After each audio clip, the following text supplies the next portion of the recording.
నమస్తే, నేను మీ Yamuna. Welcome to our channel. ఈ రోజు మనతో పాటు ఉన్నారు పొలిటికల్ అనలిస్ట్ షణ్ముఖ గారు. నమస్తే సార్. నమస్కారం అండి. ప్రొఫెసర్ కె నాగేశ్వరరావు గారు గత కొంత కాలంగా టీడీపీ, బీజేపీ, జనసేన పార్టీ మధ్య విభేదాలు విశ్లేషించడం అభినందించదగ్గ విషయం. మరి రీసెంట్గా అయితే నేను యుద్ధం ఆపేశాను, నన్ను టార్గెట్ చేయకండి అన్నారు. ఈ ఎపిసోడ్ మొత్తం మీద మీ అభిప్రాయం ఏంటి? మంచి ప్రశ్న వేశారండి. ముందుగా మీరు అడిగినటువంటి ప్రశ్నలో అభినందించదగ్గ విషయం అన్నారు. ముందుగా అది ప్రజలకు విశ్లేషణ చేయాలి. టీడీపీ, బీజేపీ, జనసేన పొత్తు ధర్మంలో భాగంగా కూటమి ప్రభుత్వం ఎన్డీఏ సర్కారు డబుల్ డిజిట్ గ్రోత్ రేట్లో ముందుకు వెళ్తూ ఉంది, పెట్టుబడుల విషయంలో కానీ సంక్షేమ విషయంలో. అయితే మరి ఎవరు పెట్టారో తెలియదు కానీ నాగేశ్వర్ గారి భుజాలపైన ఒక అనితర బాధ్యత పెట్టడం జరిగింది. అంటే Bharatiya Janata party, Telugu Desam party, Janasena party మధ్య విభేదాలు సృష్టించేందుకు గాను ఆయన ఒక బాధ్యత తీసుకోవడం జరిగిందని చెప్పేసి ఆంధ్రప్రదేశ్ రాష్ట్ర ప్రజలందరూ భావిస్తూ ఉన్నారు. సరే, మరి టాలీవుడ్ అంటే ఈరోజు ప్రపంచం మొత్తం తెలిసినటువంటి పరిస్థితి. భారతదేశ చలనచిత్ర పరిశ్రమ అనగా సినిమా పరిశ్రమ సైతం గర్వించదగ్గ నటుడు ఉన్నాడు అంటే జూనియర్ ఎన్టీఆర్ గారు. మరి అటువంటి జూనియర్ ఎన్టీఆర్ గారు ఒక సినిమా తీశారు, నాన్నకు ప్రేమతో అని చెప్పేసి.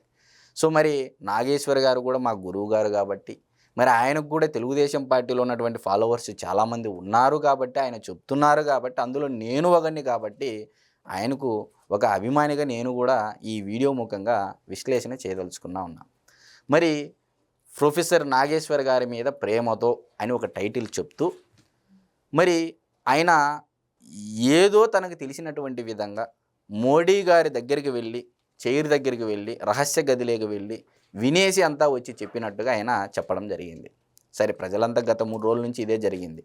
మరి ఆయన ప్రొఫెసర్ కాబట్టి ఆయనకు తగ్గ భాషలోనే చెప్తేనే అది గౌరవంగా ఉంటుందని నేను భావిస్తున్నాను. కాబట్టి మరి మారద వెంకయ్య గారు రచించినటువంటి భాస్కర శతకం, మరి గతంలో తెలంగాణ రాష్ట్ర మాజీ ముఖ్యమంత్రులు కల్వకుంట్ల చంద్రశేఖరరావు గారు ఇదే సినిమా పరిశ్రమకు సంబంధించినటువంటి ఒక అవార్డుల ప్రధానోత్సవ కార్యక్రమంలో భాగంగా ఒక పద్యం చెప్పడం జరిగింది. అదే పద్యాన్ని ఇక్కడ నేను సంబోధిస్తూ చెప్తూ విశ్లేషణ చేసేటువంటి ప్రయత్నం చేస్తాను. చదువది ఎంత కలిగిన రసజ్ఞత ఇంచుక చాలకున్నన్, ఆ చదువు నిరర్ధకంబు. గుణ సంయుతలెవ్వరూ మెచ్చరు ఇచటన్, పదునుగ మంచి కూర చేసిన నలపాకమునైనన్, అందు నింద పొడవెగు ఉప్పు లేక రుచి పుట్టగా నేర్చునటయ్య భాస్కర అని చెప్పేసి భాస్కర శతకంలో మారదయ్య వెంకయ్య గారు మన నాగేశ్వర గురువు గారిని ఉద్దేశించి ఆనాడే రాశారేమో అనే భావన నాలో కలుగుతూ ఉంది అనేది నేను చెప్పేటువంటి ఉద్దేశం.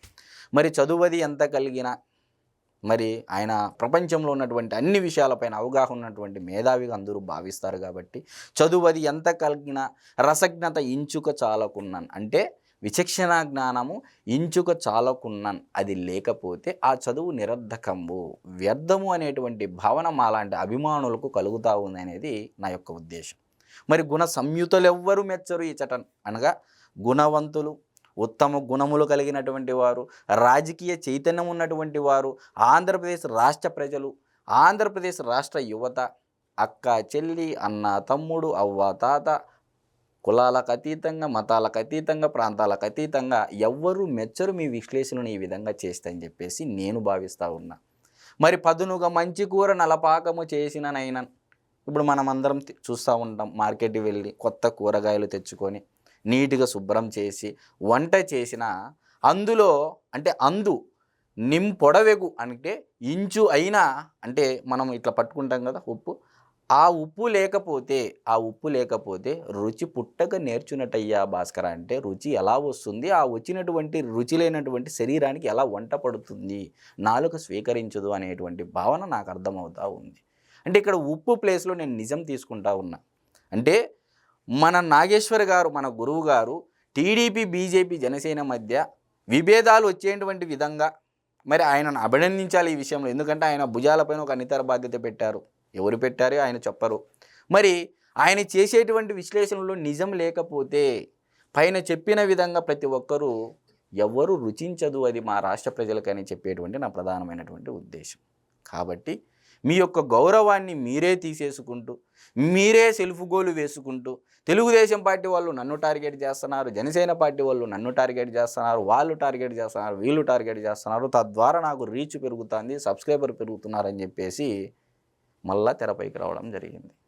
దీని వలన మీకు వచ్చేటువంటి లాభం ఏంటి అంటే రెవెన్యూ పెరగడం తప్ప మీ యొక్క విలువలు విశ్వసనీయతలు అనేటివి సబ్స్క్రైబర్ పెరుగుతూ ఉంటే ఇండైరెక్ట్లీ ప్రపోర్షనల్గా వాల్యూస్ వంకాయలు అనేటివి తగ్గిపోతూ ఉంటాయి అనేది నేను చెప్పేటువంటి ప్రధానమైనటువంటి ఉద్దేశం. కాబట్టి మరి ఆయనకి తెలుగుదేశం పార్టీ ఫాలోవర్స్ చాలామంది ఉన్నారు, అందులో నేను ఒకటిగా. కాబట్టి మరి రాను రాను రాజుగుర్రం గాడిదైందని మరి అందులో భాగంగా నాకు అది అనిపిస్తూ ఉంది.